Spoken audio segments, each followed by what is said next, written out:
Well, apologies for losing out Jim Professor Kobe-Mensah. I will definitely get back to him. But we're also fortunate to be joined now by pollster Ben Efson, who's joining us.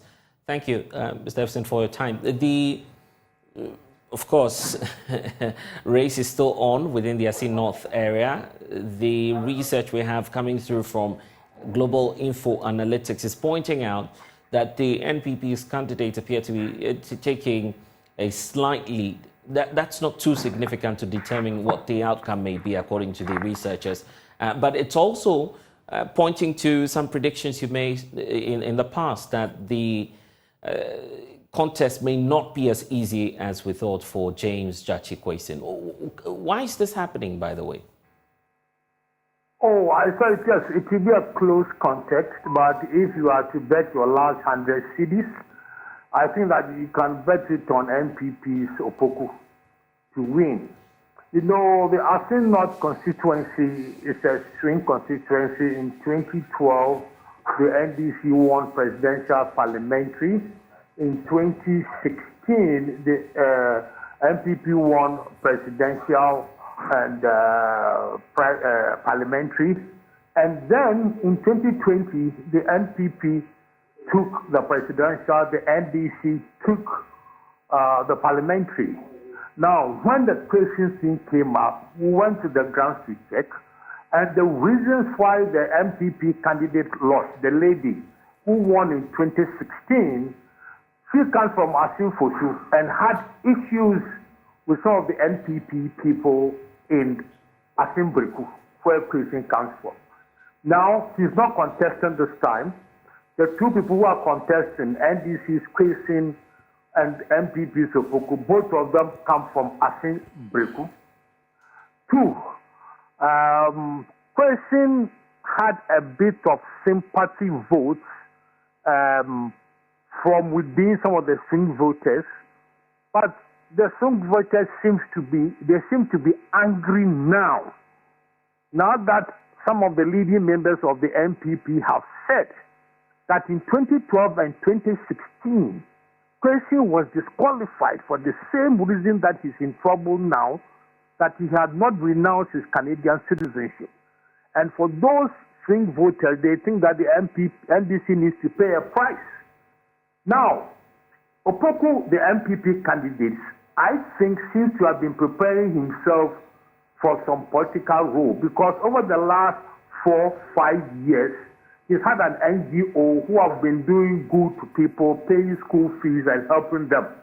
So clearly, I think that based on this, if you have to pick a winner from this close contest, I will pick Opoku.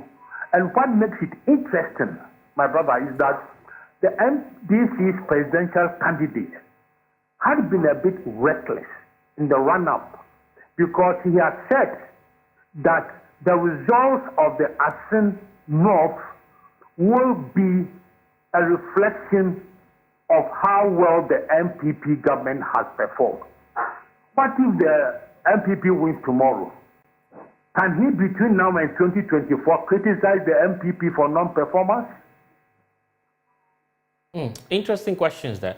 How about the history of the place itself, the continuous argument as to whether or not this is a swing region or a swing constituency or otherwise? So what's your reflection on the political history of this place?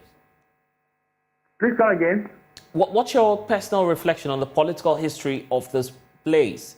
The conversation is up as to whether it's a swing area or it's always been for the NDC or the NPP. What's your recollection?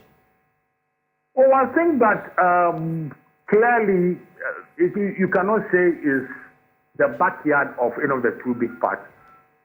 One of the reasons the lady lost, if you realize, the lady didn't even contest in the NPP primaries to select the candidate. She had issues with the MP, so there was cat and blood voting. They didn't vote for her at all, and she didn't contest. So it's between two people who are from Assin Breku. The NPP is fortunate to have a formidable candidate who won in 2016 but lost in 2020, who has taken Opoku round Assin North. This gives Opoku an advantage over Kwesi. Now, the Opoku guy has his own goodwill, especially in Assin Breku, and that, I think, will give him the edge tomorrow. Wow. The conversation around the future of James Gyakye Quayson, do you feel that that really should matter? Oh, I think that, you see, the NDC initially tried to play a political game with it. That, you know, that whenever there is a by-election, goodies come. Monies come, roads are repaired, and so on. So you vote for Quayson, he goes to jail, there's another by-election. Now, unfortunately for the NDC, the court giving Quayson the opportunity to go back, because the original ruling would have prevented Quayson from campaigning and would have fed into that misinformation. Now that the court has given Quayson the leeway to campaign, the court case starts on July 4th. That sympathy that Quayson would have gotten has vanished clearly. And that is the problem that the NDC's Quayson is going to face tomorrow. I'll be very surprised if he wins. The president was in the area over the weekend. Will that make any difference? Oh, I don't think so. I don't think so. You know, quite a number of the swing voters are angry with the NDC, especially when it came out that he had been disqualified as far back as 2012, 2016 for the same reason of the non-renunciation of his Canadian citizenship. So quite a number of the swing voters are angry at the NDC as a party.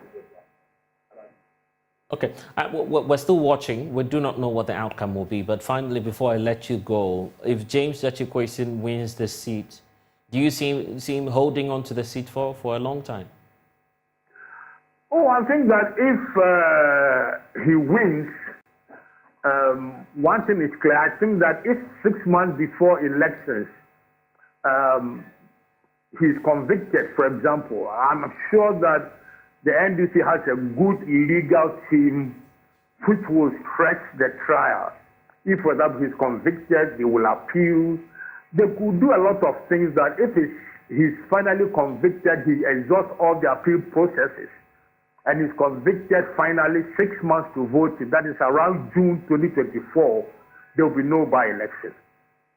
You understand? So the NPP, you see, the NDC needs this for two reasons: the balance in parliament and the propaganda rights that they'll be able to use. I mean, with Muhammad firing the shot that it's a risky shot he has fired, that is going to sum up the national whether elections. The NPP government has done well or not. So if NDC wins, that is going to be their mantra. That is going to the other side. If NPP wins, the NDC is in trouble. Okay, we'll keep watching the space. Ben Assin, thank you for spending some time with us here on The Pulse. I want to bring in our Richard Kujonyako, who is a man watching the space for us, because we understand the opposition National Democratic Congress will be holding a news conference any moment from now. Richard, what's the reason accounting for this? The NDC holding a news conference just after meeting with the IGP? What's going on?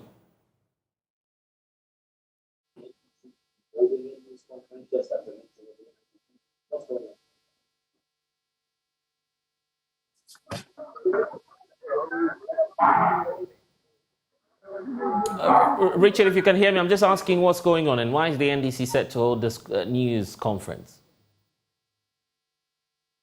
Also, it's also news to us.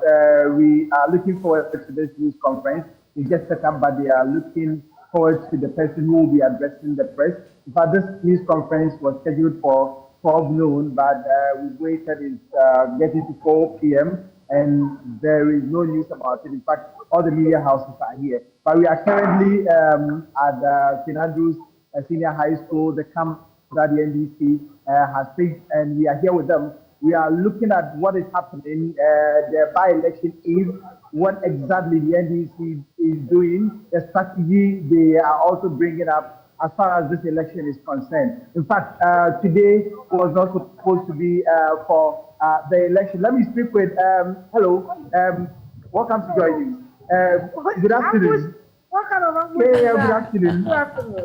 We find you here and we want to have a brief chat with you. On what? How is the campaign going generally? Good. So far, so good. Where have you been? You've been campaigning to support youth education. Yes? Yeah. So what are the issues that are coming up? You think that you will win? You must win. I mean, we won the last time with about 3,000 votes. There's no reason why to lose. Unless there's Ayahuasca kind of thing that will go on. But the dynamics, Ayahuasca, let's perhaps, I don't know. the dynamics may have changed. Don't you think so? What's the change? I mean, the fact that he wasn't there allowed to enter chamber doesn't mean that he wasn't working on the ground. My understanding from the people is that he's been with them and they love him. It's been 3 years, 3 cases that he won. A lot of things have happened in this space. 2.5 years. 2.5 years. A lot of things have happened in this space. There is obviously change. He's not, I mean, the legal issues. The legal issues have obviously kept him busy in the constituency and all of that. Don't you think that it should be a factor? Why should it be? I mean, those who were using the legal thing, they know what they were doing. It's no secret. You see, I think that people still think that we are so like we were yesterday. And you can't shake anybody no more. They said, what did they say? That this song says that you can fool some of the people some of the time, but you can't fool all the people all of the time. And so, look, we can be twisted in both arms and all these shenanigans. Why is he says I'm Christian here? You do too. That's why you asked a question. Oh, but you brought it up. So thank you very much. Brought it up. So she senses there is some kind of arm twisting in the case of justification, but we are all here. The place is very busy. There's been some kind of movement. Can I speak with Meno Kasa Kaka? Now, your first thing. Now, now, sir, I had the Assin North. Now, it's more than Bravo. I had the obey. That's the answer. Over to be here.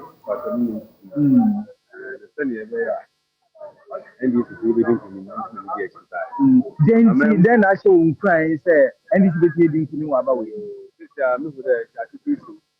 In the amount of your money, the month. What do you think? You are using there. Now, so I remember I put out of me. And they are the ban of our now, no, and then LGBT some of them by election.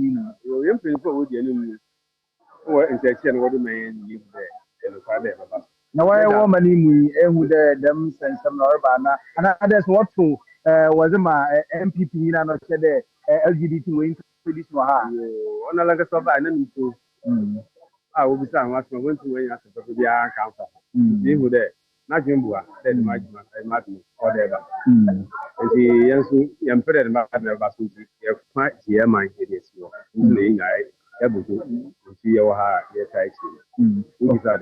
Okay, so this gentleman who comes from the Esikuma or the Bimbrafa is here to support the campaign of George Achikation. He also feels that there is some kind of intimidation, arm twisting, and the fact that the economy is being not run well, and the president is likely to introduce the LGBT law into this country, and they'll be promoting that. And so, based on that, he feels that George Achikation should win in this country. All right. In fact, and we'll definitely be getting back to you, Richard, because we're looking forward to that press briefing by the Opposition National Democratic Congress. A good time now to bring in Reverend Degbe, who's the co-chair of the Coalition of Domestic Election Observers. Richard, we'll get back to you shortly. Ready yourself as we await that conference by the NDC. Reverend Degbe, thank you for spending some time with us. Codeo is deploying monitors. I'm sure that you're beginning to pick signals about what is likely to happen tomorrow, given the atmosphere that you're sensing. Just gone by, I was a member of parliament, Ketcha South MP, alleging that what happened in the Ayaso West Wugon, and there are signals that is likely to surface tomorrow. It's something we're not praying for, are you? No, we're certainly not praying for it. We think both, I mean, the political parties, sometimes they try to stoke the fire. There's a lot of activity there, obviously, and everybody is trying to say what they want to say, to do what they want to do. We are there hoping, praying, and watching. We expect a very good election tomorrow, a very competitive but a good election tomorrow. Nobody's wishing for Yawaso West Wagon tomorrow. What sort of interventions did you make ahead of tomorrow's crucial contest, i.e. talking to the political parties, engaging the electorate? What more did you do? Basically, as observers, we are almost neutral, just watching what is going on. So our role is not to engage anybody at this point of the game, just to ensure that there's free, fair, transparent, and credible election. So these are the pre-election movements and signals that we are watching to be sure of where we place the emphasis, the D-Day, which is tomorrow. So we are watching, and we can see all the liveliness that is going on in the constituency. Right. The processes leading to any election is very crucial in maintaining peace and order post-elections. What are the initial findings that you've picked up? Would you say that we're set? Everything is calm ahead of tomorrow's contest? As far as elections go, we think we are set. We would know really what happens when tomorrow, when the bell rings for it to start. But so far, what we see is what we expect. That there will be activity. It's a critical seat. It's a decider, and there are so many things happening. As we just saw in this, people who even literally have nothing to do in that constituency have come over there.